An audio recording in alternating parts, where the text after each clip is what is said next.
The Dave Hooker Show. A presentation of Off the Hook Sports. Objective insight, expertise, top guests. Available on YouTube, Apple, Spotify, and the Off the Hook Sports app. Download now for free. Also available on offthehooksports.com. I compute and obey. Now to Dave Hooker. Ready. Here we go. It is a Thursday. Josh Ward will join us for a fantastic conversation. Gambling picks as well. Today's tough question involves recruiting and more. Tennessee, South Carolina, the Vols' most important game of the year for recruiting purposes. I'm going to take it a step further after our 3:45 a.m. meeting. I think it's even more important than that. And also a top offensive line prospect, considering Tennessee cancels his trip to Oklahoma and will take an unofficial visit to the Vols this weekend. Is that a big deal? I'll go ahead and answer that. The answer is an absolute yes. Caleb, you ready to get rolling this morning? Let's get rolling, Dave. Let's absolutely do it. And it starts with what, the H? What the? What was he thinking? Release the hounds. The Dave Hooker Show. Keep cool. A presentation of offthehooksports.com. All right, so five-star offensive tackle Jordan Seaton has canceled his official visit to Oklahoma this weekend. Will visit Tennessee instead. That according to Josh Newberg. Seaton also plans to take an official visit with the Vols later this fall. You ask if this was a big deal. I will say this is a monster deal. I think it is absolutely huge. And I think the fact that you would take an unofficial instead of an official to any school is a big, big deal, especially South Carolina. This isn't Georgia, which sometimes you'll see prospects change their plans because of premier games. So let's say Tennessee, Alabama last year, I could see somebody doing this and rescheduling their official visit to Oklahoma. But I think Tennessee is in good with another offensive lineman, and they're in good with a lot of offensive linemen, which I want to get to. How big of a deal is this, do you believe, for Tennessee in the recruiting world, Caleb Calhoun? I'm with you. I think this is a huge deal. And you're right. People would bring up that, it's because it's not like this is the Tennessee-Alabama game that they're canceling Oklahoma-Iowa State for. It's this Tennessee-South Carolina game, which is a big deal from the perspective of the two schools, but it's not a game that stops the national college football world. You know what I mean? So he's doing this for an unofficial visit. And for the record, Jordan Seaton tweeted out in response an interesting line, which is he said, "The only orange I like," when he mentioned. Oh. So now I know Oklahoma's not orange, but that eliminates a lot of. But it's made up of, if you go back to your combination of colors in elementary school, it's kind of made up of red. Orange is made up of what? Red and yellow. So maybe sort of. No, I'm reaching. I learned that from watching Barney. Okay, sorry. Okay, so let's take a look at this for a second. I want you to break down and pull up all the schools he's looking at. And I know you know off the top of your head. But first, let's take a look at Tennessee's class, okay? Because I want to use this as a backdrop. Andre Carrick didn't work, okay? Andre Carrick as a transfer to the SEC did not work. I know he came from Texas. It didn't work. Was he a cast-off? Not willing to go that far, but it hasn't worked. You're going to have to be good on the offensive line through high school recruiting, not the transfer portal. I believe that, and I don't believe John Campbell's been great either. I believe that more than any other position. So look at where Tennessee stands right now, this visit notwithstanding. Bennett Warren, 4-star offensive tackle out of Texas, 6'7.5", 330 pounds. Those are kids that are coming out of college, coming out of high school, ready to play in college physically. As far as the other ones that Tennessee has, Max Anderson, an offensive tackle, again, Texas, 4-star, Frisco, Texas. Those are 2 4-star offensive linemen that Tennessee has lined up. If you add this young man to the mix, boy, you've got something special brewing on your offensive line. And as somebody told me, within Tennessee's football program, you need the guys like Cade Mays that step on campus, and he was ready to play at Georgia. He was ready to play when he transferred to Tennessee. The guy was ready to play in high school. Those are the guys you need. You don't need the guys, no offense, Ollie Lane.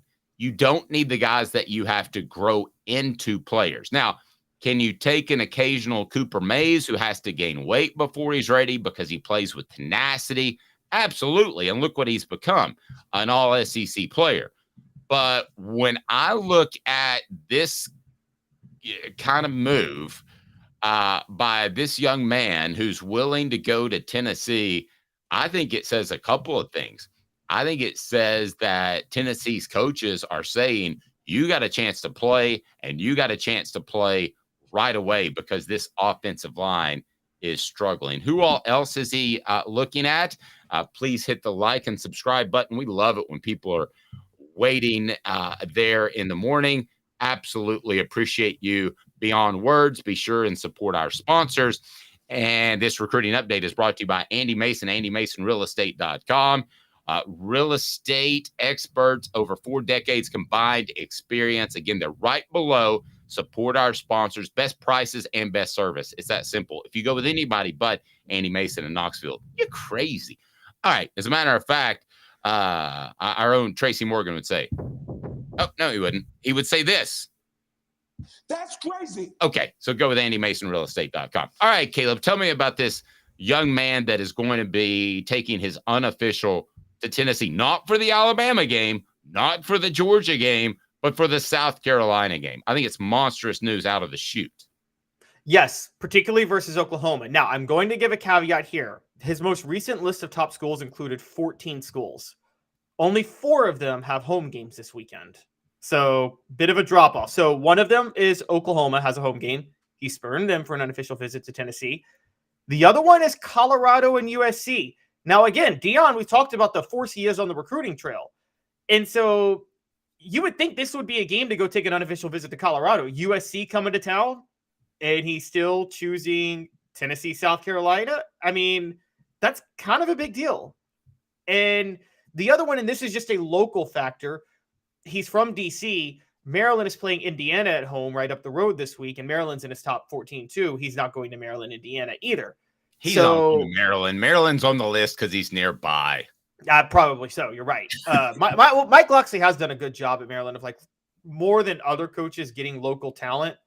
Remember Dwayne Haskins, rest in peace, had committed to Mike Locksley at Maryland in 2015 before Locksley left. So kind of an interesting connection he has there. Maryland was going to make a push with Under Armour money until they realized that Under Armour money was about 1/100th of Nike money. And Nike, that was their mistake. Yeah, and they were trying to be the Oregon of the East. Right, and it's not just Oregon. Tennessee is a Nike school, so you would rather be tied into Nike than Under Armour. Sorry, and I know that because I covered that time for ESPN when Under Armour tried to make a strong push and become the pseudo or next Nike. So that obviously didn't happen. But continue with your breakdown of this young man. Yeah, so those are the 4: Oklahoma, Maryland, Colorado, and Tennessee that are in his top 14 that have home games this weekend. Spurning Colorado and Oklahoma for Tennessee to go to an unofficial visit to Tennessee is a big deal. And that's not a locational thing because, yes, DC's closer to Tennessee than Colorado. But let's be honest, Dave, on these unofficial visits, someone's probably still flying you out, aren't they? Well, yeah, somebody's flying you out. But here's the other thing to remember. And yeah, somebody's flying you out, or they're finding the absolute cheapest tickets, or they're giving you points or something and that sort of thing. Yeah, I mean, you're getting flown out. I think he's pulling out the Jordan Seaton credit card and paying for his own trip. So, and there's nothing wrong with that. I think you should be able to take unlimited official visits, quite personally, because it's the biggest decision in your life. And I can tell you, if let's just say 10.79 the game in Los Angeles and 104.5 in Houston, and 7:90 a.m. in St. Louis wanted to hire me, there wouldn't be a limitation of 5 visits that I could take. I would be able to go in an open market society and take whichever visits I wanted to take. So they should be able to fly him out. And if they're finding ways around it, they're good for Tennessee, good for any school, because it's good for the prospects. I'll always side with the prospects. But I think this is monster. And this is news that just broke right before we went on the air. So I think it's huge. Good eye by you. But Tennessee is going to have to build its offensive line through high school recruiting. I was talking to somebody within the program, and they talked about losing Darnell Wright, Jeremiah Crawford from last year. And then they talked about the potential. No, they still have Jeremiah Crawford. You mean Jerome Carvin? Jerome Carvin, excuse me. And it's the JCs that mix me up, and not Jesus Christ, as Pat McAfee. My initials are JC too, so you know. Yes. Okay. So, and they lose those guys, so they're going to lose Cooper Mays theoretically. Now he does have another year left. But when I was having this conversation in the offseason, you lose a Cooper Mays because he wanted to go to the NFL. We don't know what's going to happen with the injury, whether or not he might come back for another year. He does have another year of eligibility. So who else would you lose from this offensive line this year? You could lose. Don't you lose Jeremiah Crawford? I mean, again, it's so confusing with COVID. So Jeremiah Crawford, Cooper Mays. As far as starting, I mean, that's maybe Javonte Spraggins, but he could be back. Mays and Spraggins, I think, could both be back next year if they want to. I don't know if Spraggins should. Look, I think Javonte Spraggins could start in the NFL tomorrow. Here's the quote that somebody gave me from within the program. 2024 on the offensive line is when it gets dicey, because the guys that you've gone after, like Addison Nichols, and I don't want to use him as a target, but they have not developed to where they need to be. And you try to fill those holes with the Andre Carriggs and the John Campbells of the world. Mixed results on John Campbell, bad results on Andre Carrick, who did not at all grade well from what I'm told. And just so you know, this isn't from Cooper Mace, okay? So everybody thinks that everything we get is from Cooper and Jacob. I know how to work sources, and it's not from them. So just so you know. But they said this quote, 2024, that's when it gets dicey. You cannot depend on the transfer portal on the offensive line. Maybe at other positions, we'll see. I've got my question marks about that too, now that we've seen Dante Thornton. But on the offensive line in particular, Caleb, you've got to have guys progress that you bring up through the system. You better not have an offensive line that's dependent on 2 or 3 transfer portal guys, because it ain't going to work. Yes, and here's the big point with the transfer portal. You and John Adams brought this up Tuesday, and I've come around to y'all.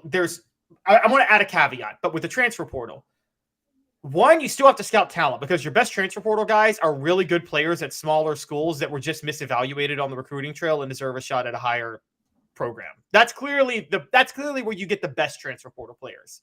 The other situation for transfer portal players, now this is in general, there are exceptions. Hendon Hooker was an exception to everything I'm saying. But the other type of transfer portal player is they're at a big school, but they would like to play as freshmen or sophomores. They see a chance to play early at another school, not that they got beat out. Like, we're looking at Andre Carrick and Dante Thornton. They weren't waiting their turn at Oregon and Texas. They just got beat out for their jobs. I mean, that's just that simple. And actually, Dante Thornton was waiting out his turn, and a player ahead of him got injured, is why he got to play. But still, he wasn't overly effective. He had like 250 yards and a touchdown. Maybe we're part of the problem in overhyping Dante Thornton, but I think your transfer rate, I've said this in high school recruiting, guys. I think that your success rate in high school football recruiting is always 50%. You go back and look at almost any class, there are aberrations like Lane Kiffin's 2009 class that was a bunch of felons. But you look at pretty much any class, 12 out of 25, 12 to 14 are contributors. The other dudes aren't. And it's almost by the board. I'm to the point, now I don't have enough of a track record. I want to continue to see this, but I'm to the point where I think the transfer portal might be 25-75. 25% are successful, 75% aren't. I'm about Which to makes that it point. which makes it totally different from like the free agent market in the NFL, because I feel like high profile free agents are the 75-25, honestly. And this is where it's different. The free agent market and the transfer portal, it's not that their contract is up at a school and they're looking for a big deal. It's that they couldn't get the playing time they wanted at the school. That still applies even in the age of NIL. And that's what we're kind of seeing. And by the way, you talked about it with John Calipari saying, what did he said, tripping over nickels, chasing dollars, Chasing millions. like that. Chasing millions. Chasing millions. Yes. Think about this for a minute. If your North Star is just the NIL checks in college and not your NFL potential, you may not be as dedicated to work hard for your NFL draft slot. Thank you. You remember the saying used to be probably when you were young, but definitely when I was young, if I had $1 million at 18 and I invested it properly, I would never have to work again. Sorry, inflation, kids, $1 million ain't what it used to be. I mean, it's a good chunk of cash, and you and I aren't going to turn it down, but we're probably still going to come to work on Monday, right? Yeah. I mean, exactly. I would put that $1 million away. I'd pay off my debts and put it away. I've thought about this in my head a lot. I'm like, okay, student loan debts here, debts there, cover these things, and then put the rest away and don't touch it. Yeah, it's like me when, when I think about, man, what am I going to do when I win the lottery? Guess how many lottery tickets I bought in my lifetime? How many? 0. I'm not going to win the lottery because I don't buy them, but I do appreciate those that do because it pays for our children's education. Today's tough question brought to you by Zen Sports. At least in Tennessee, that's where the money's supposed to go. Here we go. Today's tough question. Take a side. Take a stand. The Dave Hooker Show, a presentation of offthehooksports.com. All right, Caleb brought this up in the 3:45 a.m. production meeting, and I got to be honest with you, I rethought it afterwards, Caleb. So I'm going to throw a left curve at you, or left hook, a curve ball at you, whatever you want to call it. Is Tennessee, South Carolina, the Vols' most important game of the year for recruiting purposes? That is today's tough question. I'm going to change it. Is it even more important than that? And I'm going to tell you why it is. It's brought to you by Zen Sports, the new sports book in Tennessee, revolutionizing the way you earn sports betting rewards. That means no more deposit bonuses that turn into deposit nightmares. On Zen Sports, what you see is what you get. And with their cash rewards program, you get a lot of cash. For a welcome bonus, earn an unlimited 5% cash back on your betting volume for your first 15 days when you sign up with the promo code HOOKED. That's HOOKED. That's right. Unlimited 5% cash back. Keep betting, keep earning with up to 3% cash back on your betting volume every month after that, and refer friends to earn a percentage of their betting volume as cash rewards too. Zen Sports bringing the cash back to Tennessee. So if you bet big on sports, you want to be betting on Zen Sports. Zen Sports betting just got better. Gambling problem? Call 1-800-889-9789. Must be 21 and over and in Tennessee to bet. It's bigger than just the most important game of the year for recruiting purposes. It's the most important game of the year, period, in the discussion. And I'm going to tell you why. If Tennessee drops this one, they've already lost to Florida. They will be underdogs against Alabama and Georgia. You are looking at a potential 4-loss SEC team if things don't get back on track on Saturday. I think it is monstrous. Why don't you address the recruiting aspect of it first and why you think it's so important? We went over that in the 3:45 a.m. production meeting. It is monstrous from a recruiting standpoint because Tennessee, as the Celebrate 98 series will attest, was at their best when they recruited the Carolinas. So take me down that path with those that don't know. Well, it's half and that and half what you just said. I mean, the first half, just to add on what you just said, if they lose to South Carolina, you're going to lose to Alabama and Georgia, and you're pushing 7-5. You're fighting to not be 7-5 or 6-6, which would just wreck you on the recruiting trail in general and wreck all the momentum you've had that Josh Heupel built. So it's already the most important game of the year. I agree for that reason. Now, on recruiting specifically with South Carolina, look, guys, Tennessee is in a rare opportunity to really, really cash in. Clemson is struggling as a football program. I mean, we're seeing a program that's dramatically on the decline. I think Dabo Swinney did himself no favors railing against NIL and refusing to go into the transfer portal. And by the way, he can't get his credibility back with recruits. Dave, you know this. Like, the minute you lose your credibility, you really don't get it back. that red flag is there forever. So Clemson is sliding, and they are sliding fast. Believe me. South Carolina is still a wild card. Their win over Tennessee last year literally saved the program and kept it afloat. I mean, Shane Beamer might have been fired by the end of last year. I'm not sure he would have been, but they got about 4 blue chip recruits specifically because of how they finished the season last year. Period. End of story. They wouldn't have gotten them, and 2 of them would have ended up in Tennessee at a bare minimum. So South Carolina, Tennessee needs to not just beat them. They need to send the program into a death spiral. Because if they need to beat the brakes off them. I mean, blow them out. Let everybody know last year was a fluke, because Tennessee and Josh Heupel need to make it clear that they are the better program. Josh Heupel and Shane Beamer took over the same year in 2021. Tennessee cannot let South Carolina get competitive, because with Clemson sliding, if they beat South Carolina handily, South Carolina is Tennessee's place for the taking. They can go in there and they can pick their litter of recruits. And more importantly than that, I think eventually the SEC is going to do the pod system, the 3 SEC teams that you play permanently and 6 rotating teams. All signs point to South Carolina being one of the teams Tennessee plays annually. And if that happens, Tennessee needs to make sure that that it's very clear South Carolina is not on their level. One of the things that destroyed Tennessee in the 2000s, Mark Richt going to Georgia was the biggest. I think you would agree with me on that, Dave, right? That probably did the most damage to Tennessee recruiting. They couldn't pick pocket Georgia anymore the way they could. True, and he was a good enough coach that they won their fair share of games too. Exactly, which is why they were able to kind of close off the pipeline Tennessee built. What also hurt Tennessee? Lou Holtz going to South Carolina, and then Steve Spurrier going to South Carolina, and Dabo Swinney building up Clemson. By the 2010s, Steve Spurrier and Dabo Swinney are both rolling, icing out South Carolina. Georgia is Georgia. Where was Tennessee going to go for recruiting? That's why the 2010s, that is the biggest reason the 2010s was a decade of dysfunction. They couldn't recruit South Carolina and Georgia. Hey, I want to bring out a comment from SC Scout Guy, because I think he's one of our better commenters. He said, Caleb, stop talking nonsense. There is zero chance Shane was even close to being fired.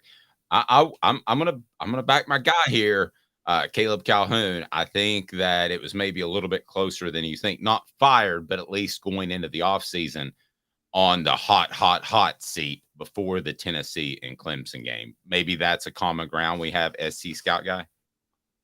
Yeah, I would. You're right. I wouldn't say he was going to be fired last year, but I do think there would have been a put up or shut up movement, because South Carolina would have finished 6-7 had they not won those 2 games.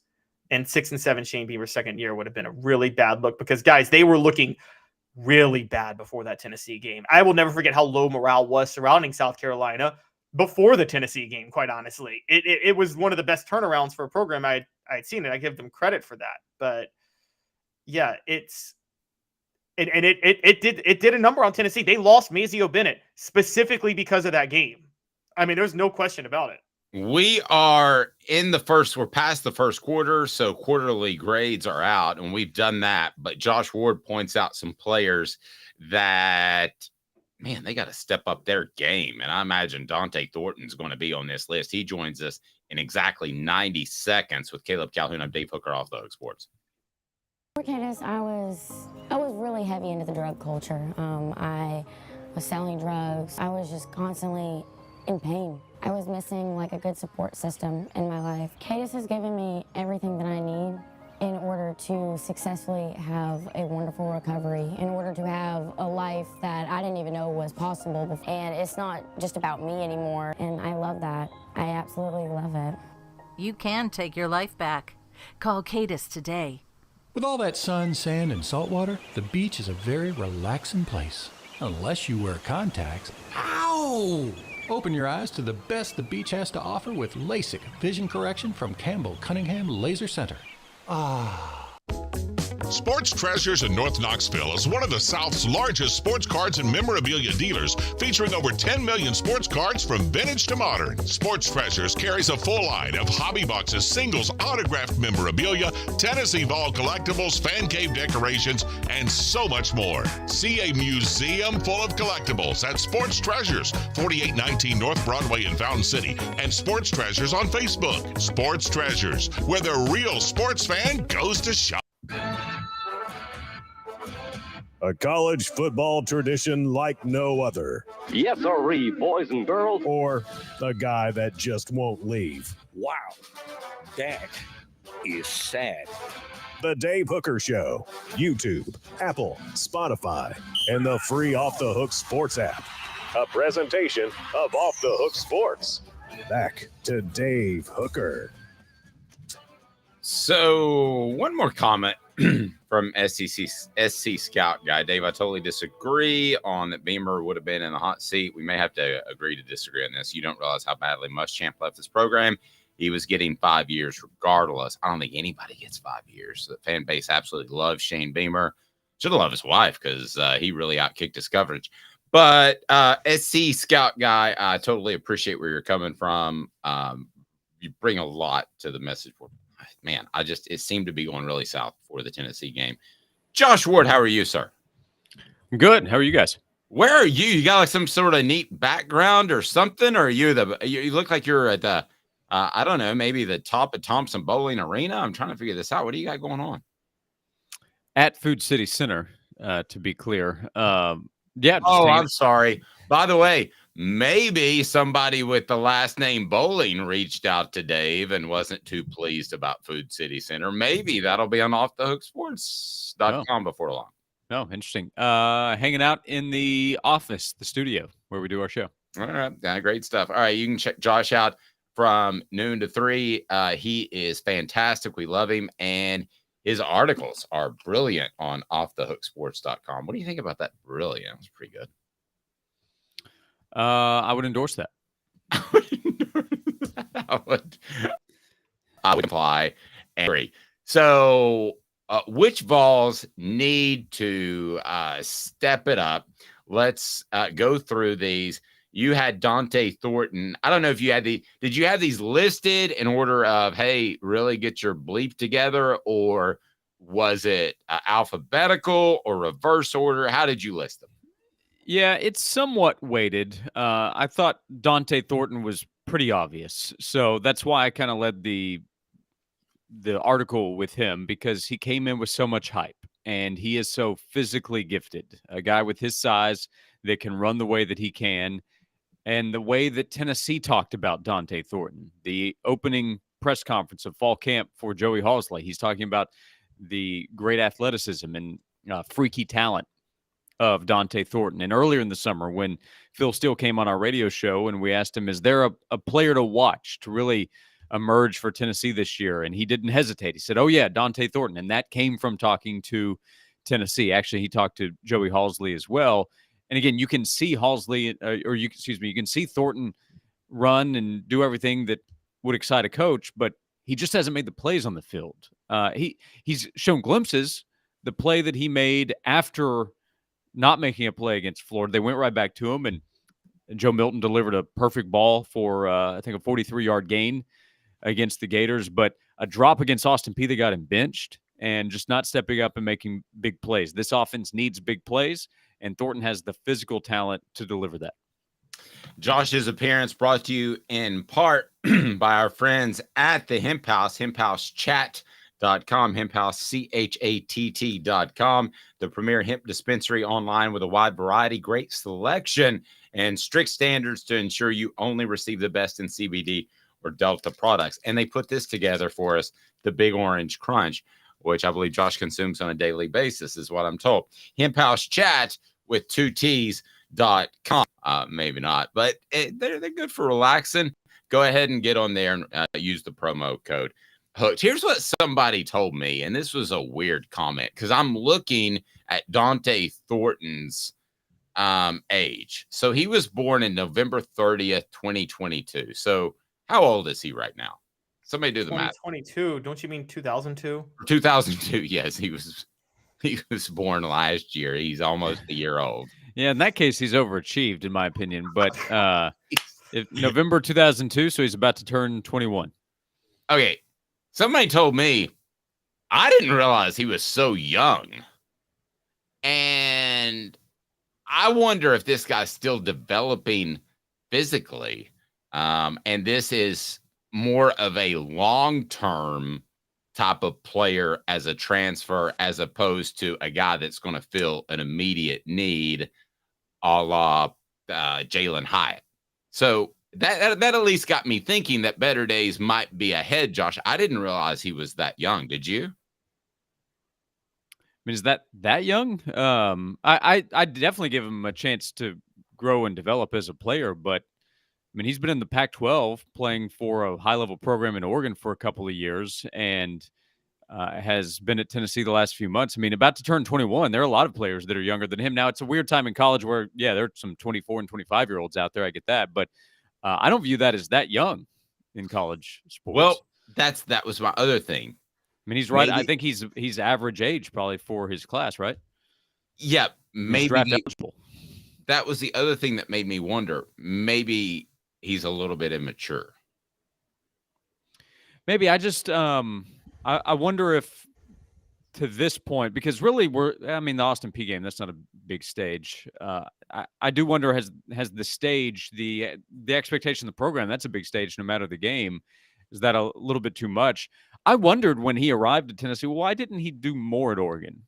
He averaged more than 21 yards per catch there last year, and he had some big plays, but not a high volume. And I wondered why. My expectation was, hey, this offense that Tennessee runs, he's just going to be running wide open. He'll catch the ball. But it hasn't been there for him. And the offense itself is the next guy on the list, is the guy that's leading it, of players that need to step up and be better. That the performance to this point has been disappointing is Joe Milton. So there are a number of players where they all need to come together. But if Thornton's better, Joe Milton is better. Joe Milton, although also has to be better, and that's in a number of areas. Decision making. Sometimes I'm not sure what he's seen. He's also made some plays where it's like, well, that's why everybody can't wait to watch him play football. But for Thornton, I can't explain why he's made the mistakes that he has, but he has to eliminate those, or he's probably going to lose his spot on the field.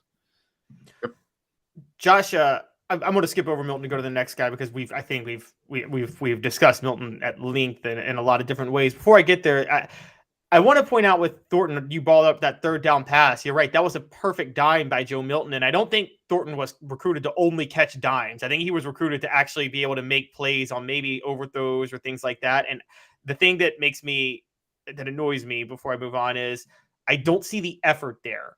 I see the opposite with the next guy on your list, and I want to know what you think, which is John Campbell Jr., I see the effort with John Campbell Jr. I just feel like he's making a lot of mental mistakes, maybe just struggling to pick up the offense. Is that what you're seeing with him at left tackle, or do you think it's deeper than that? I haven't sensed any kind of effort issue, no, with John Campbell Jr. He had a tough evening in Gainesville, and that's part of the challenge here in some ways, is that Tennessee's played one real game out of four. So a lot of it's going to be weighted in how that game went, in my opinion. So here's the next test against an SEC team. But Campbell had this block that got everybody excited, went viral. Former linemen are sharing it on Twitter, and should have, where he drove a Virginia linebacker who didn't see Campbell coming and got everybody fired up. But Virginia's terrible. So what you do against Florida and what you do in the SEC is going to matter in the Austin Peay game. Again, it comes back to that, because that game shouldn't have mattered until it did, because they were playing so poorly. And the offensive line performance over the last few weeks, most notably Florida, but Austin Peay as well, which is not good enough. So, maybe it's understanding the offense. Part of it could just be physically losing battles, especially in that Florida game. But Campbell in August was getting some talk. Remember, this is all behind the scenes. Nobody's seeing practice. So word starts to come out, man, watch for Dante Thornton. Man, watch for John Campbell. We've solidified that left tackle spot with him coming in. NFL teams need to watch out. And I assure you, NFL teams have not been impressed by what they've seen. But I do like Campbell's attitude. I do believe that he cares about playing high-level football at Tennessee to try to get to the next level in the NFL. So I don't think effort's an issue. Performance just needs to be better. Yeah, and I want to say this. Offensive linemen oftentimes look like they are not giving effort when they're unsure. So I'm very hesitant to question offensive linemen and effort, because if you're unsure, it looks like you don't play with effort, which I think are two totally different things. Elijah Is Herring. it fair though? Is it fair for me to question Dante Thornton's effort the way I did though before we move on? Because I haven't seen him fight for balls. Yes, different position. Totally fair. Elijah, totally fair. I got no problem with that. Elijah Herring at linebacker. He just continues to have. He played well last week, but the Keenan Pili thing was an issue. They didn't want to lose him. I would put him right up at the top of the second tier of players you didn't want to lose, behind maybe Milton and Cooper Mays. And they did lose Cooper Mays, but Elijah Herring, I think that he's going to end up being a very good player. They need him to be a very good player like September 28th, September 29th, September 30th.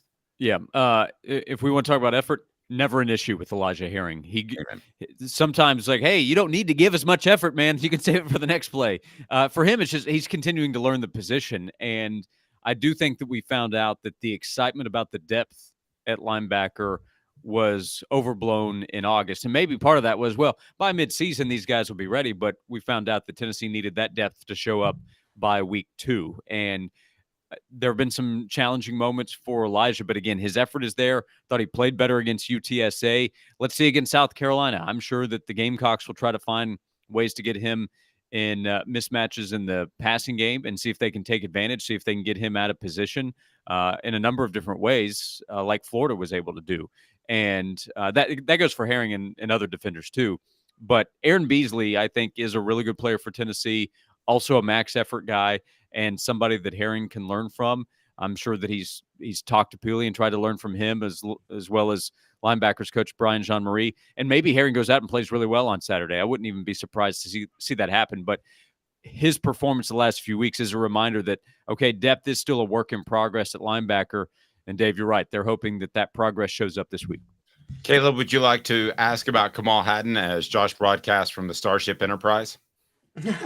I was going to bring up. I love the beat drop.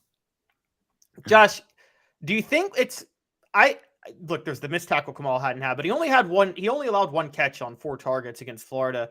Do you think part of the annoyance that people have with Kamal Hadden is how much he talks when he's on the field and how much he jaws? Is he almost like the college football version of Dylan Brooks?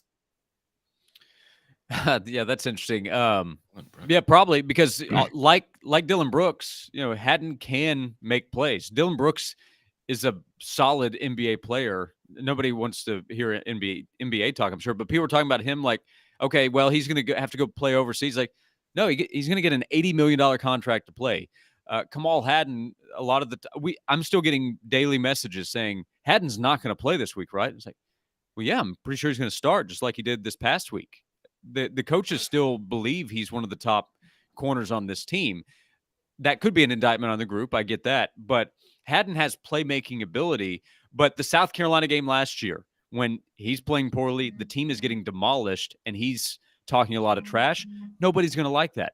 And then the effort or lack thereof against Florida, that's going to upset a lot of people and should. But, the reaction of, okay, well, then just play one of the freshmen. Sometimes that can lead to even more problems, not fix them. So he needs to play more consistent. And if he's not playing well, definitely doesn't need to be talking up to the other side of the field. But Hadden's a very important player. That's why he's on the list. He needs to be better, more consistent. But Tennessee needs him to be better and more consistent because he's going to be out there on the field.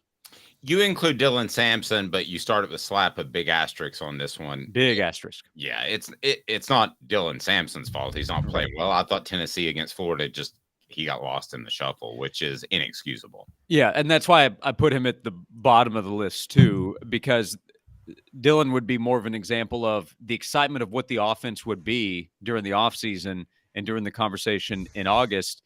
Dylan's lack of opportunity at times, really we're talking about the Florida game, but also Austin Peay. I think he had 4 touches in that game, is part of the conversation. And that's why what he did against Virginia with more of a chance, and then this past week, is a reminder that he has to be involved in the offense. So none of it is Dylan's fault as far as I'm aware. I'm not aware of anything off the field that kept him from playing against Florida. Coaches just didn't include him, and we've covered that. That was a mistake. So as long as that mistake is righted, there is a chance for more explosion in the offense because Dylan has big playmaking ability. So the disappointment is not in Dylan. The disappointment is in him being on the sideline. Let me ask you from what you hear, because you're on remotes, you're out there and you take phone calls more than we do, I would imagine. And what do you hear from the community about Joe Milton, just in general?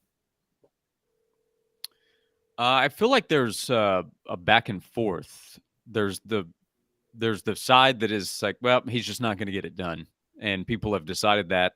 There's also the side that wants to defend, and in some ways will go over the top in defending him and ignoring some of the responsibility on Joe's side as well for where the offense is at this point. So I find him to be a polarizing subject at this point in the season among Tennessee fans. That's whether I'm talking to friends of mine who are big Tennessee fans, or whether we're taking calls, or we have a text box where messages come in where fans can hit us up anytime.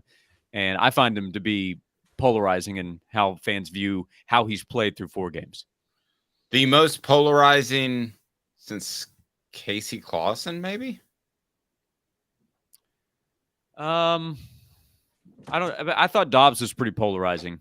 A lot of people have forgotten how much they didn't want him to play at times. So Dobbs, I thought was, I'd say Joe's more polarizing.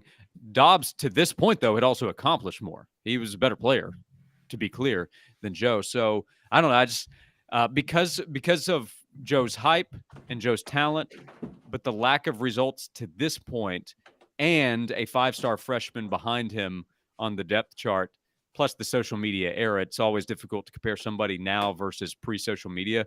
Sure. I mean, Joe is right there at the top. Okay, so Josh, what about? I mean, I'm going to go more recent. I thought Jared Garantano was pretty darn polarizing. Or was that it polarizing? I think maybe everybody just wanted him benched. I don't know. Yeah, maybe for a short window of time. The problem is it became too over the top in the hate of Jared Garantano, because part of it with the depth chart, it was the opposite of this situation. We were I know there was Harrison Bailey as last year, but it started before that, 2019, when there's Brian Maurer and JT Shrout, and fans were too many fans were saying, no, just play the other guys.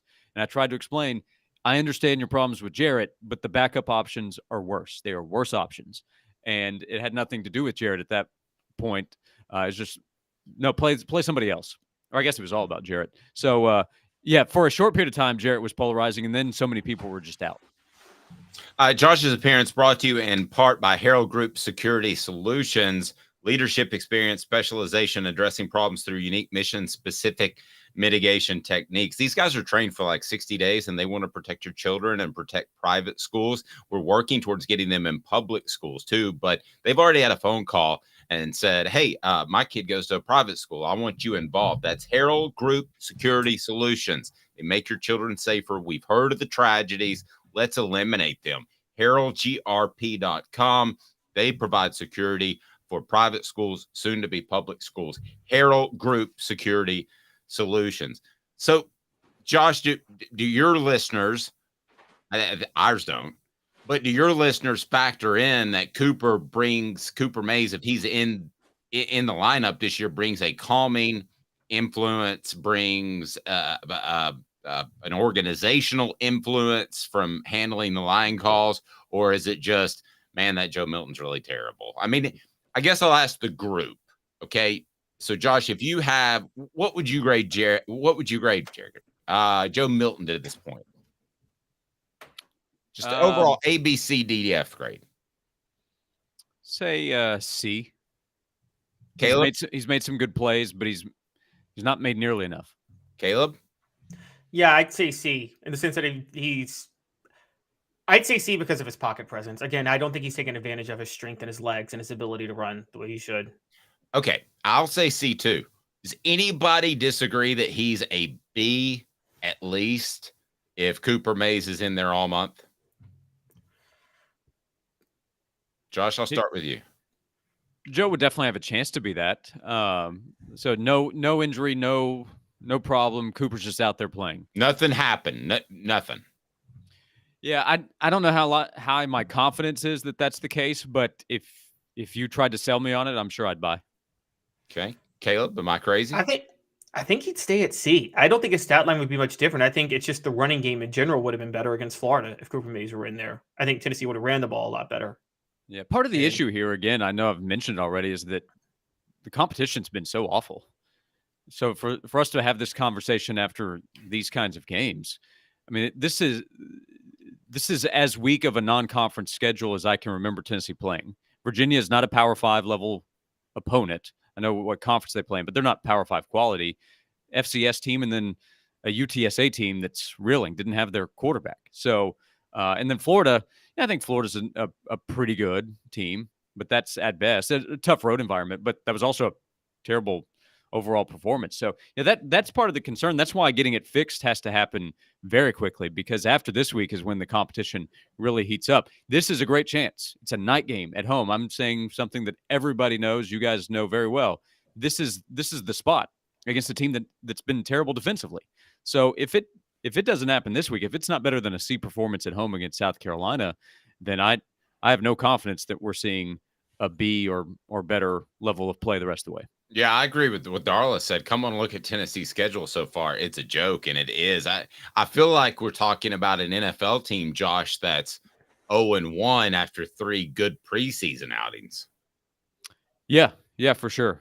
And not even good preseason outings. There was one bad one, Austin Peay. yeah, right.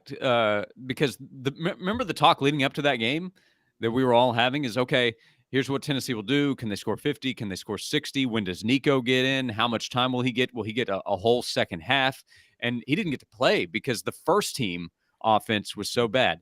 As I mentioned in the article, as we continue to talk about, that wasn't all Joe, but Joe was part of it for sure. And if he had played better, they score more points and have more success. So others need to step up. And it was that game, right, where Jabari Small had a bad third down drop. Keaton had a fumble. The drop I mentioned by Dante Thornton. So other players have to step up and they have to be better. That includes the offensive line for sure. That includes the receivers helping Joe out at times.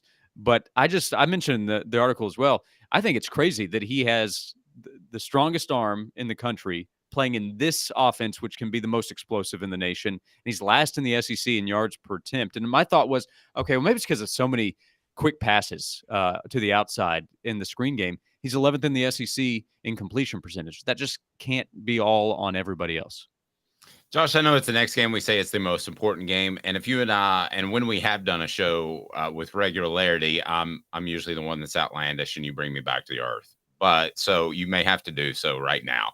So I think this is the most important game right now on Tennessee's football schedule, because if they lose this game, they're going to be underdogs against Alabama and Georgia. We discussed this earlier. It's also huge in recruiting, because if you can win in the Carolinas, you can win a national championship. Tennessee proved that in 98. And I believe this is a monster game for Tennessee. And is that hyperbole or am I right? I think it is. I think it's more because of the timing and the schedule, but also the opponent. Because if Tennessee loses this game, and they've played 2 real opponents, and they're 0-2, and the one where they're a big favorite at home in a night game where everybody's amped up and the environment is all on Tennessee side and they can't win it, you know how long the next 2 weeks are going to be leading up to the Texas A&M game? And will there be an opportunity to right the wrong? Sure. That's not a great one, not a great opportunity. So if it were Georgia week, I wouldn't say it's as important because Tennessee would be the underdog going into this game. So a loss would be expected. And then we'd look at future games, say, oh, well, they got South Carolina coming up. And I saw the comment, Carolina's a good team. They've had a brutal schedule. Carolina has been tested a lot more than Tennessee, and they're an okay team. I think they're a real opponent that Tennessee better be ready for. Better than Austin Peay, better than UTSA, no doubt about that, and obviously Virginia. But this is one Tennessee just has to have. And people will happily forget very quickly. Nobody's going to care about 11-2 last year if Tennessee's 0-2 in the SEC. So the next 2 weeks will be rough, and the season could get rougher because the competition is tougher after this Saturday. So got to win this one. Great column, offthehooksports.com. Look for Josh's column on the guys that need to step up. Can't thank you enough. Josh, have a blessed day, sir. Hey, you got it. Thanks a lot, guys. He Have a is good one, Josh Josh. Ward of WNML. His appearance brought to you in part by City Heating and Air Conditioning, 50 years in East Tennessee. Integrity matters. Don't trust a fly-by-night HVAC company to tell you that you need a new unit when you could save thousands. Support our advertisers. We greatly appreciate it. And they're right down below, no matter where you're watching or viewing. Yeah, Caleb, this isn't your run-of-the-mill game. You know, Tennessee beating Florida, then you could say they could perhaps slip up in a game versus a South Carolina or an A&M or somebody else. But in games that they're double-digit favored as, you cannot, from a recruiting standpoint, from an overall program integrity standpoint, you can't slip up in this game. You just can't. I'm going to say this, and I haven't said this yet, but I thought about it more as we talked the South Carolina game. Dave, you remember before spring practice when you changed your tune after spring practice because of Joe Milton, but you were making predictions back in the winter that Nico would take the job in October. Well, September the 30th is Saturday. That's Tennessee's last game in September. If they lose to Joe Milton, if they lose to South Carolina and Joe Milton looks like he's looked through the first 4 weeks, like so inconsistent, you might be closer to your prediction than you even thought, because I don't think the coaches can withstand the onslaught of demands for Nico at that point. Do you? You know, it's so funny you brought that up because I was thinking that this morning. I mean, what happens if you lose to South Carolina and you're 0 for 2 in the month against and the you got SEC? 2 weeks off again before your next game? Yeah, imagine the cost. I think then the great unknown. Now, I have been told that Nico is ready to play. That if he had to step in, let's say there's an injury in the first quarter, that Tennessee would be just fine. But your point, which you've continually brought up, that he needs to gain weight, is probably true as well. I didn't have an opportunity that the conversation got cut short with somebody in Tennessee's program.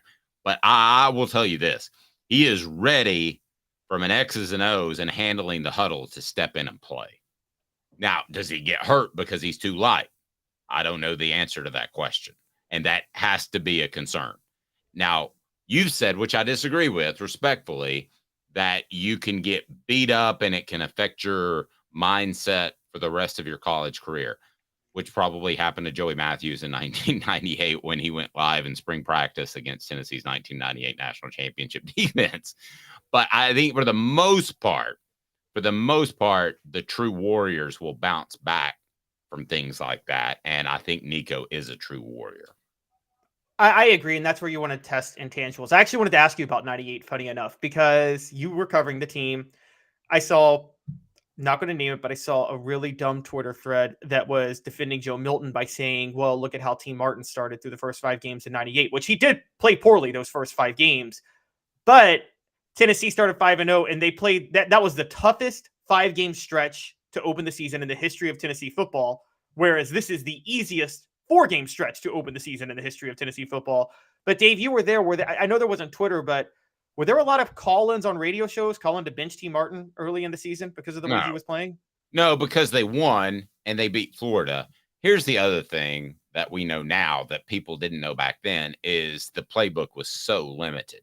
And don't forget, he had the key run against Syracuse, so I don't know what his stat line was, but just off the top of my head, he would have to get a B+ or A, even though the offensive playbook was so limited because they didn't trust him yet, which frustrated him. They beat Florida with a very conservative game plan, made plays on defense. And no, I don't remember any of those calls whatsoever. Who would Tennessee have gone to?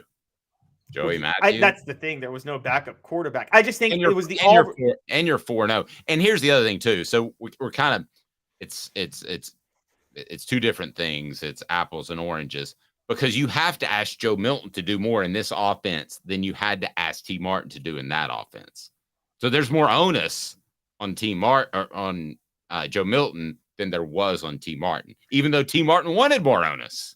If that makes sense. The only time I think there might have been a question, though, was it was the Auburn game where T. Martin goes to Auburn. If you remember, T. Martin played horrible in that Auburn game. Tennessee won because of the Sean Ellis pick 6, and then the defense, remember, stopping Auburn 4 times on like the 1 foot line, and they win 17-9, but T. Martin doesn't do anything in that game. And then Jamal Lewis goes down for the year right before Georgia. So I feel like between Auburn and Georgia, just that 1 week, I wonder how many questions there were about T. Martin at that point, because you're thinking, oh, you're going to need him more now with Jamal gone. Rocky Top Tom says, Joe C., if Joe has the worst game ever on Saturday, it's incredibly too late to insert Nico at this point. The cupcake games would be perfect to put him in, transition him, and get him ready. I'm gonna defend my guy Caleb with a piece of information that I was told they're splitting the snaps, the first team snaps 50-50. Okay. So usually it's like 70-30. So don't. And I got a history lesson for Rocky Top Tom for that question. Who did Peyton Manning get his first start against? Auburn? Anybody know? No. 1994 against a 3-0 top 25 Mike Price-led Washington State team that had the number 1 defense in the nation. That was Peyton Manning's first start. You're telling me you got to give freshman quarterbacks cupcakes? Yeah, there you go. Here's one from Darla. Darla, who is the third string quarterback, asking what happens if we lose both quarterbacks? You don't want to know. I mean, I love Gaston Moore. I love Navy Schuler. I think they're great individuals. But this is a team that went into this season with 2 quarterbacks. And that's going to be the new mantra nowadays, because quarterbacks are going to transfer if they can't play. The old days of having 3 or 4 quarterbacks that can go out there and play, they're over. I mean, coaches used to tell me all the time, you want a quarterback in every class. Well, that sounds great. But it was stupid back then. It wasn't going to happen because guys knew that you already had a good quarterback room. T. Martin, the exception of the rule, came to play behind Peyton Manning. And you're not going to have that anymore. Guys are going to cruise on out. I mean, if Joe Milton were lighting it up right now, okay, if he had 180 quarterback rating like Cam Newton does instead of 140, which we tried to compare Cam Newton and Joe Milton yesterday, there's a big difference in the way they throw the football. But if he had 180 quarterback rating and led the SEC, you know what the conversation would be right now, Caleb? Heisman? That, and what, do you think Nico might want to transfer? I mean, you think he's upset or something? I mean, I know Joe's gone after this year, but every single quarterback that is a freshman or sophomore or junior that is behind a quarterback that is a sophomore or a junior is thinking in the back of their heads, I can always transfer if this goes south. Rocky Top Thomas, some love. Look at him. Love you, John C. You the man. By the way. Yeah, I still have to push back on Rocky Top Tom because it was Washington State. Not Washington they played. Fight. I'm ready to fight. Washington State, going into that Tennessee game, had beaten UCLA, who, by the way, beat Tennessee to open the season that year. And they beat Illinois, a top 25 team at that point. So they were 3-0 with 2 top 25 wins, including a win over one team that beat Tennessee. So... as far as my third string quarterback comment, Darla says, oh my. Here's what happens if they get to the third string quarterback. You give Josh Heupel a total pass and pretend 2023 never happened. And next year will be his third year that you can truly judge him. If and then he doesn't have an offensive line, so then it's great. If they lose both quarterbacks, that ain't happening. Can Cam can Cam throw an orange over 130 yards?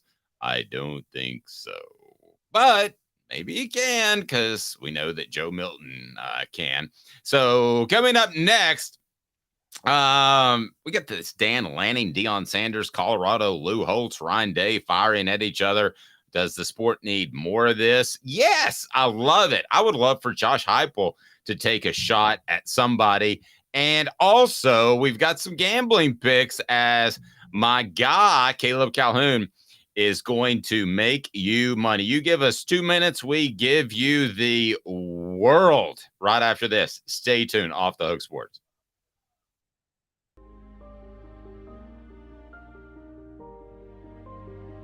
Our family has been creating one-of-a-kind pieces of jewelry in West Knoxville since 1986.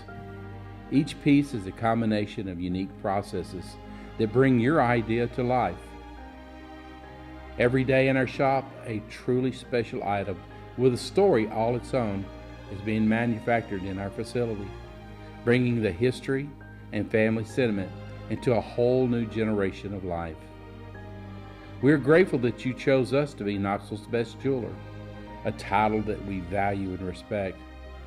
Because to me, being a jeweler and owning a jewelry store are not the same thing. I'm Rick Terry. I'm a jeweler, and we want to be your jeweler. Kingston Pike and Campbell Station Road in the heart of Farragut, and downtown on Gay Street right next to the Tennessee Theater. Hi, Mike Davis here with City Heating and Air, reminding you to always dare to compare. Our team provides quality local heating and air service, installation, and maintenance across East Tennessee.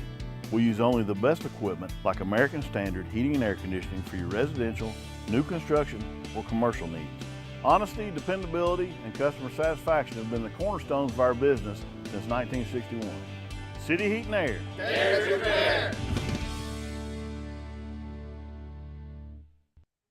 These mountains hold and defend a spirit far better than moonshine. A drink that holds flavor, that becomes necessity. A hard cider made and relished by folk who are as hardy as they are legend. A refreshment that can only be found in one place. With a taste that makes you say, give me 3 bottles of the good stuff. Tennessee Cider Company, where necessity can be found. Who's this guy? Hello, wizard. The Dave Hooker Show. Who? A presentation of Off the Hook Sports. What? YouTube, Apple, Spotify, and the free Off the Hook Sports app. Back to Dave Hooker. Folks, Rick Terry Jewelry Design, they do such great work. They can create a masterpiece for you. But I also want to tell you this. They do jewelry design, and they do it fantastically well. But if you're looking for something for your loved one, and I know we're primarily probably male-centered here, but we love you, Darla, for being online.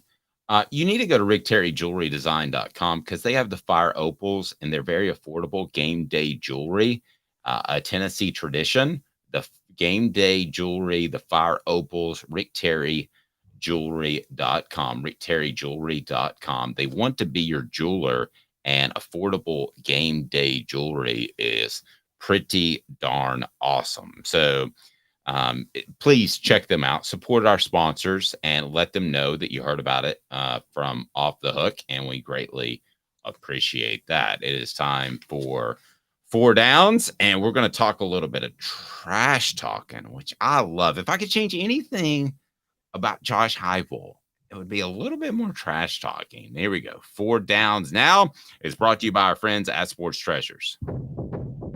4 Downs.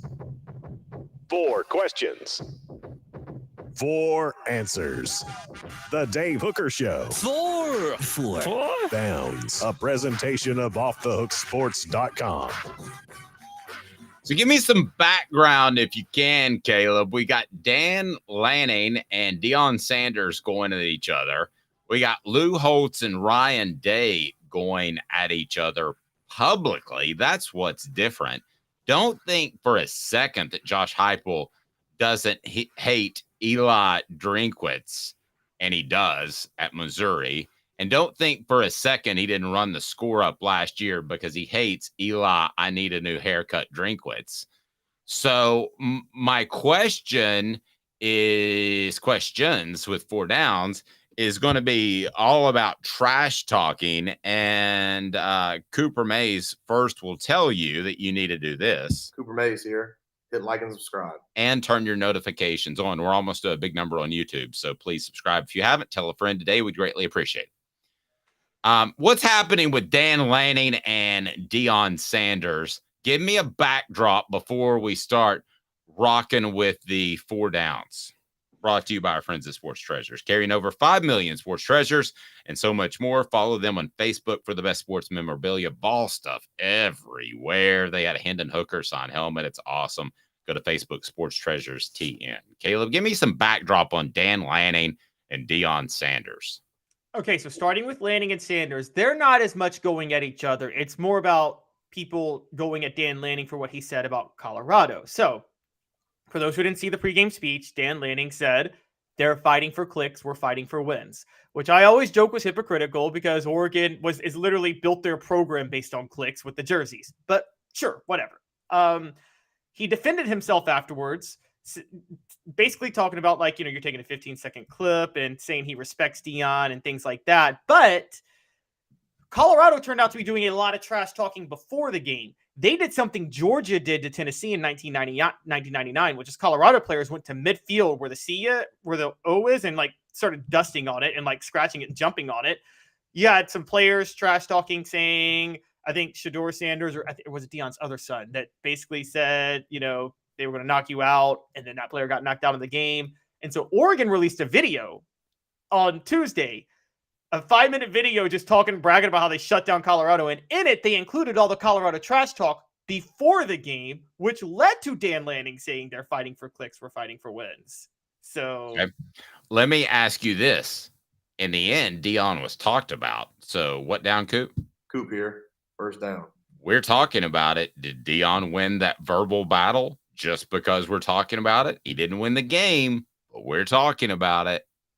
I don't think he won the verbal battle. I don't think he lost it, though. I don't think it hurt Deion. I just think it helped Dan Lanning and Oregon. I think it helped Dan Lanning and Oregon to say, hey, we're here too, and we're running the show right now. And now you got, for the record, also to defend Dan Lanning, is no different than Tennessee back in the day, and they probably still do, saying we don't give a you-know-what about the whole state of this program that we just beat us from. So. I think Deion believes that any publicity is good publicity. I think he believes that he won that battle, and I tend to agree with him in the PR sense. He came out and he was very smart about the way he said that his players didn't play like he thought they would, but that's all on me as coaches. It wasn't like the butcher throwing his players under the bus. I say Deion won that battle. Second down, Coop. Cooper Mays here. Second down. All right. Give me the next situation where we've got some Lou Holtz talk. By the way, I believe the only one of 5 coaches to dog cuss me is Lou Holtz. I've tried to do a picture with his accent. Can you do a Lou Holtz impression? I can do a little bit. So after the interview, I didn't know that he just had 10 minutes. So we went like 12 or 15, but a good 5 minutes of it was talking about his wife, and she was battling cancer at the time, and how I would keep him in my thoughts and prayers and that sort of thing. And at the end, I wish I'd have kept recording, but I hit the stop button. He goes, "This is just ridiculous." He said, I said I had 8 minutes or 10 minutes or whatever it was, and you went 15 minutes. People just taking advantage, and it's terrible. And this is awful. This is what's wrong with media. And I can't remember if he actually cursed or not, but it felt like he did. So what's going on with and I couldn't understand what he said. Lou is such a great guy. He could whip anyone's butt. No, he couldn't. I could take Lou Holtz. So, and I could at the time. So what's going on with Lou Holtz? Okay, so Lou Holtz last week ahead of the Notre Dame Ohio State game, and we know Lou Holtz is a Notre Dame homer, but he said Notre Dame would have never left Notre Dame if Randy Moss could have gotten in school, for the record. I could see that. Said that Notre Dame's the better football team. He said they're the tougher football team. Ryan Day came out after the game, and the first thing he said, literally moments after Ohio State won. By the way, Notre Dame was the tougher team in that game. Ohio State was lucky to get that win, and I think you agree with me on that, Dave. Like, Notre Dame was the tougher team in that game. They just were poorly coached at the end of the game. I agree. And Mookie Mountain Red said, "What I would have replied, F off then, Lou." Honestly, it's one of those moments that you have a great comeback like 2 minutes after, and I had that comeback, but I was so stunned I got cursed by Lou Holtz that it kind of took me off my game. Go ahead. Okay, so what happened is Ryan Day said, I'd like to know where Lou Holtz is right now after the win. He said, what he said about our team, I can't believe. This is a tough team right here. We're proud to be from Ohio. It's always been Ohio against the world. By the way, I also hate it when people say that. You're Ohio State, you're a blue blood. It's not you against the world, okay? Stop. I hate when people, it's like when the first round draft pick plays well and they're like, nobody believed I could do this. No, everybody believed you could do it. Just shut up, okay? But that always annoys me. But Lou Holtz came back and said, that's his choice.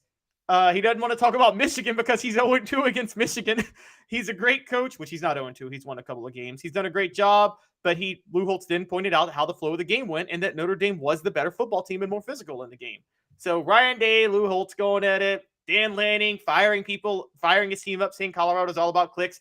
Dion being Dion. You just got a lot of chirping going on in Colorado. I love it. You know? So in second down, I ask you this question. Lou Holtz, was he the worst college football commentator in the history of broadcast? The answer is yes. I mean, there was another Notre Dame coach who I wasn't as big of a fan of, who followed him, his successor, Bob Davie. Oh, God, he was bad too. But Lou Holtz was everywhere. So that was the problem. He was everywhere, and he was bad. I agree. He was respected for his coaching stops. He's kind of and got one national title out of it, which congratulations, 1988, you got your one national title. But I mean, yeah, he's kind of seen as some sort of Mount Rushmore coaches, which he's not. But good gravy. If you saw that team that played in Neyland Stadium and the talent they had and the miracle at South Bend, he should have had 2 or 3 national championships. He's kind of along those lines of who was the coach that just had one we were just talking about yesterday that should have had more? If you remember, tell me. What down, Coop? Tennessee center Cooper Mays here. Third down. Ryan Day, is he insecure? And should every coach be insecure that coaches one of the premier programs in the nation? Because there's not a great football team right now in the nation, period. End of discussion. There's not a great one. Every coach should be insecure. There is not a great football team that's dominant right now. I think a little bit of insecurity, you're right, exists in every coach and should. I think that I don't want to say you should tune out the noise. I think coaches, I hate it. I think it matters that I think it helps coaches to take, what's that old school thing? Tune out the noise and focus on what you can do. How did Michael Jordan become the greatest player ever? He did not tune out the noise. He used the noise as a motivating factor for him to take things personal. Sure. Yeah, but he also didn't say it publicly though. Oh no, he just said it to their face, in the game. Yeah, and he said it behind closed doors. I think to come out and say it like Ron Day did, I think he's insecure about his team. Oh, I agree, because he's worried that this is the only way he can get headlines as opposed to actually winning a national title. Well, and forget the quarterback he had last year, CJ Stroud. I think he was a little bit better than you and I particularly gave him credit for. He's looking that way early in the NFL. But I mean, how many quarterbacks have we seen look good their first 2 weeks in the NFL? And then, I agree. I'm not completely jumping off my CJ Stroud is average bandwagon, but I'm got a foot off. Let's put it that way. By the way, Tennessee Cider Company, the original cider company, before we get to fourth down of the Smoky Mountains, use the promo code HAT to receive some free swag. You can order almost anywhere in the United States. And if you use the promo code HAT, you get a free hat to go with any order of the delicious cider. And we're working on having a cider named after me. I think that would be cool. Just an off the hook cider. Wouldn't that be sweet? A Hooker cider would be great. Yes. I've had a Hooker sushi roll, and I've had a Hooker margarita. So I think this is the next step in the progression. I think it's a natural. Fourth down. All SEC center Cooper Mays here. Fourth down. Would you like Josh Heupel to be more of a talker? Yes, I would. Bleep, yes, yeah. I would. Yeah, I'd like a little Spurrier in him. Just Heupel. Because here's the thing with Heupel. You bring it up. He exudes cockiness, even though he doesn't say anything. He exudes cockiness and confidence more than most coaches. But it's a weird thing because Spurrier exuded it, but then Spurrier had his mouth, and so you kind of knew that he was a little cocky. But Josh Heupel's like James Bond. James Bond comes into a room, and he has competence. He could take most everybody in the room. And not fighting, but from an offensive schematic standpoint. But he's just quiet. Josh Heupel. That's how he is. And he doesn't come out and call people out. He takes the brunt of it. He says it's my fault. I'll fix it. He doesn't throw his players under the bus. He is the James Bond of college football coaching. What about that analogy? You didn't see that one coming at the 3:45 a.m. production meeting, did you? No, that's a great one. If he's the James Bond, who's the Austin Powers? And I mean, a total goofball who's treated as some sort of genius. Shane Beamer. No one's sitting there saying when Shane Beamer speaks, I listen. No, I'm saying like, because the whole joke was Austin Powers had no swag, but was getting all the girls. It was a spoof off James Bond. So who is the guy that is treated with reverence and doesn't deserve it because he's a total like just I don't know. Let's get on the message board. Who is that guy? Okay, yeah, who is that guy? It's not. Oh wow, I hate to say it. Rest in peace, but it might have been Mike Leach because I don't think he was an offensive innovator. I think he copied an offense from Hal Mummy and ran it and wasn't very flexible. But I don't want to talk about those that have passed away. Lane Kiffin, I would disagree. I think that he is adjustable. I think he has changed his offense over the years. I think it's Shane Beamer being a goofball with all the nobody looks at him. Nobody in the media is like when Shane Beamer speaks, I listen. They did 2 SEC media days ago because he dropped all the, he came out with the gold chain and the picture, the eyeglasses and all that stuff. So they kind of did. Oh, wait, I got one. Could it be Bobby Petrino? Whenever he talks offense, we listen. But his offense haven't been that good. Yeah, and he's got a penchant for the ladies. He does. And then also, I would say, I don't know if this would have applied 7 years ago. I don't know if it applies now, but there was a point Chip Kelly was in this list. Chip Kelly's odd to me because I think he was like Hal Mummy and Mike Leach. I think he was ahead of the game, but then didn't adjust. So, yeah, I think he's very similar in that he was way ahead of the game, and then the game caught up to him, and he didn't adjust. Gambling picks are right now, and they're brought to you by our friends at Zen Sports. Also, Chattanooga Mortgage. Congratulations. Your home search just got easier. Buying a home in Chattanooga has never been easier than Chattanooga Mortgage. Go to chatwith2tsmortgage.com. That's chatwith2tsmortgage.com. Also, shout out to our friends at Meridian Insurance, covering your world. I save like a couple of $100 a month. Are you paying too much for insurance? Probably so. You can click right below for a free quote. ShandaHasYouCovered.com. ShandaHasYouCovered.com. In these times where the inflation's crazy, an extra $100 or $200 in your pocket because of your insurance is a pretty nice thing to have. Gambling picks brought to you by Zen Sports are now Caleb Calhoun. So you get me started. If I agree, then it will be Hank Kingsley telling me, hey now. Or if I disagree, it'll be Tracy Morgan saying, that's crazy. All right, what do we got? Well, first of all, 20-9 last week, guys. Are you putting the glasses on?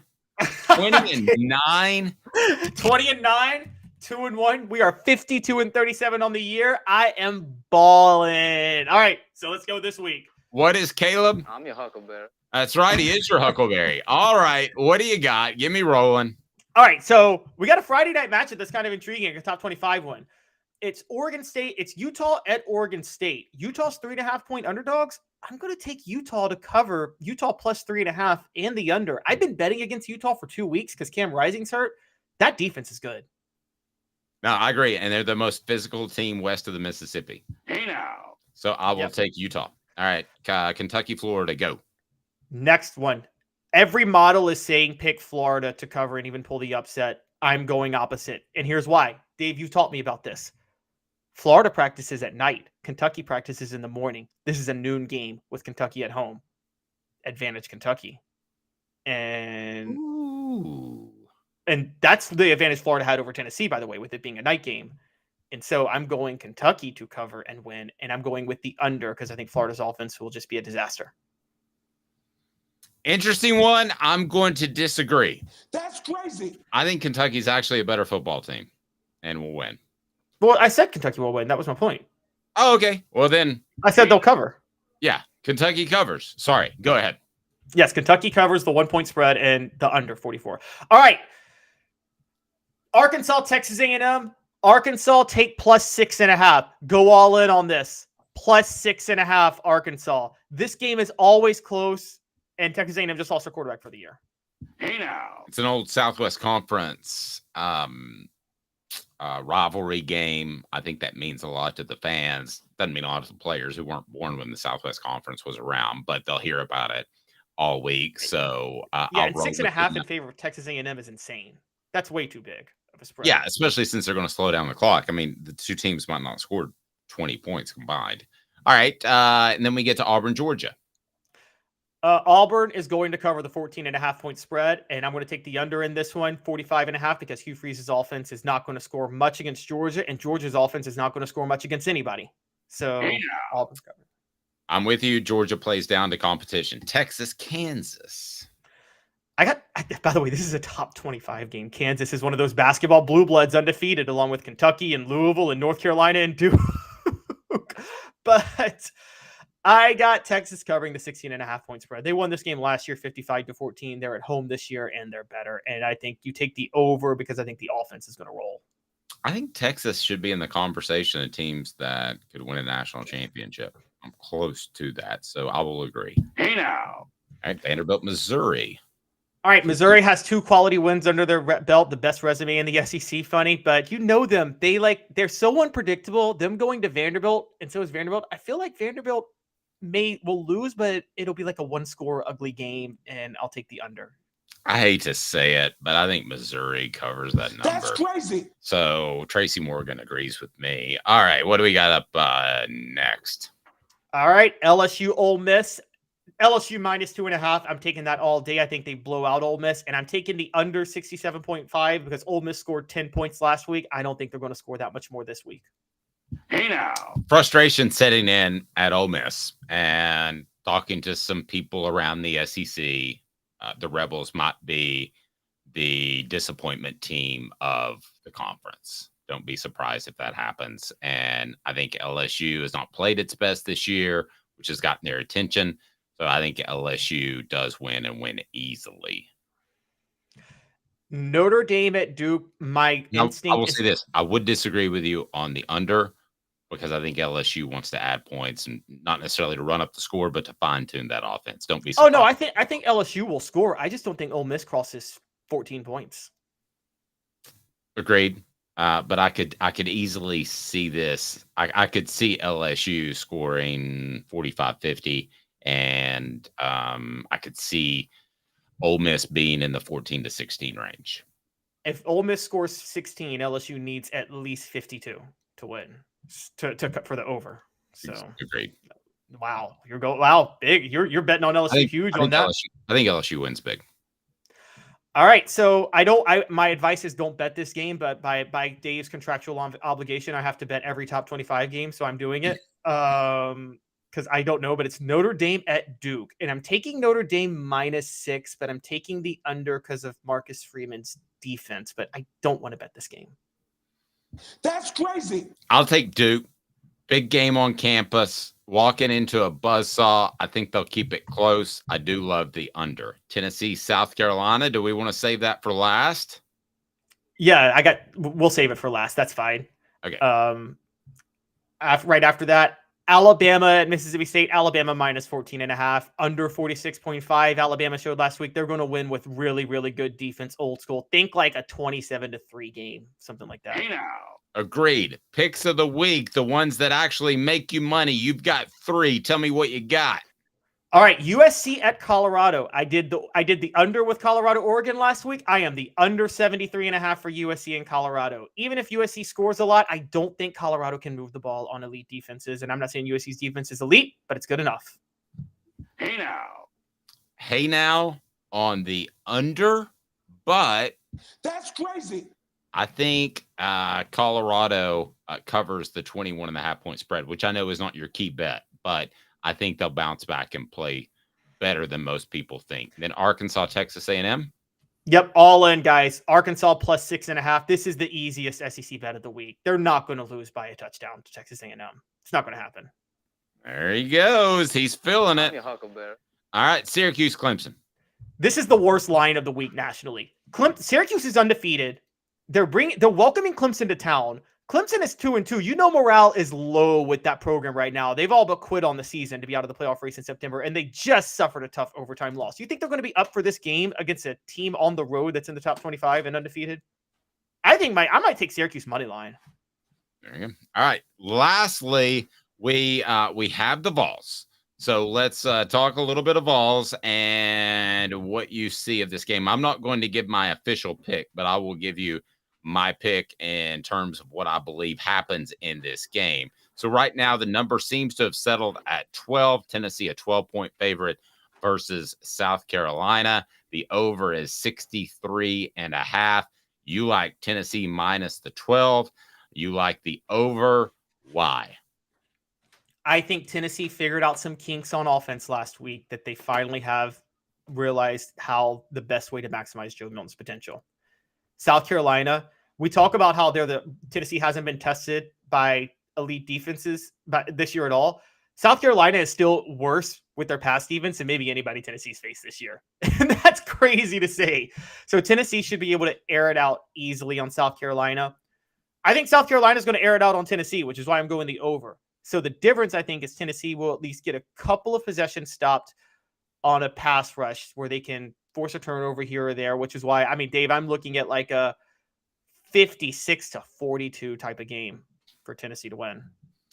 I'm not going to give my official pick quite yet, but I will tell you, I think Tennessee will be able to control the line of scrimmage offensively, and that means a lot because they haven't at times this year.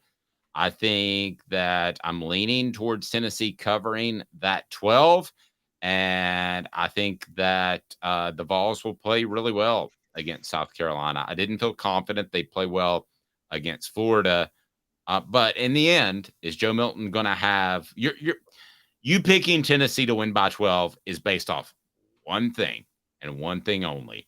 Joe Milton can't have a streak where he goes 1 for 8 or 1 for 6. If that happens, then South Carolina stays in the game because it throws off Tennessee's tempo and the rhythm completely. So basically, you're betting on Joe Milton, whether you like it or not. Yes, and if he lets me down, he won't have to answer to me. He'll have to answer to Josh Ward's callers for 2 weeks because there's no game next week, and the Nico talk will explode. Well, even if they win by 10, it's not going to, the Nico talk's not going to explode. But if he has the 1 for 8 streak, you think it explodes? If he has a 1 for 8 streak and they win by 10. No, I'm not saying if I'm saying if Tennessee, I'm not talking about whether or not Tennessee covers. I'm saying this is just, at this point, I'm talking win or lose. If Tennessee were to lose to South Carolina and Joe Milton has the 1 for 8 streak, I don't think he comes back from it. I don't think there's a possible way for Joe Milton to bounce back for that, Dave. I'm going to be honest. Yep. Interesting. SC Scout Guy, and we love his input, says, I think South Carolina is going to come out throwing and attacking that secondary fast. I think the plan will be to score and score as fast as they can. Well, nobody says they want to score as slow as they can, but I do think Tennessee's secondary is vulnerable, and I think this whole game is stressed on Joe Milton. I think it's incredibly simple. He's Caleb Calhoun. I'm Dave Hooker. Those picks brought to you by our friends at Zen Sports. And I will tell you right now, Zen Sports is the new sports book in Tennessee, revolutionizing the way you earn sports betting rewards. That means no more deposit bonuses that turn into deposit nightmares. You got to check out Zen Sports. On Zen Sports, what you see is what you get with their cash rewards program. You get a lot of cash for a welcome bonus. Earn an unlimited 5% cash back on your betting volume for your first 15 days when you sign up with the promo code HOOKED. That's HOOKED. Unlimited 5% cash back. Keep betting, keep earning with up to 3% cash back on your betting volume every month. After that, refer friends to earn a percentage of their betting volume as cash rewards too. Zen Sports, bringing the cash back to Tennessee. So if you bet big on sports, you want to be betting on Zen Sports. Zen Sports betting just got better. Gambling problem? Call 1-800-889-9789. Must be 21 or over and in Tennessee to bet. This has been a presentation of Off the Hook Sports. We appreciate you. Like, subscribe, turn your notifications on. Leave us a review as well on the Spotify and the Apple and all that good stuff. And thanks for being a part of our program, which airs live at 10 a.m. Monday through Friday. For Caleb Calhoun, I'm Dave Hooker, Off the Hook Sports.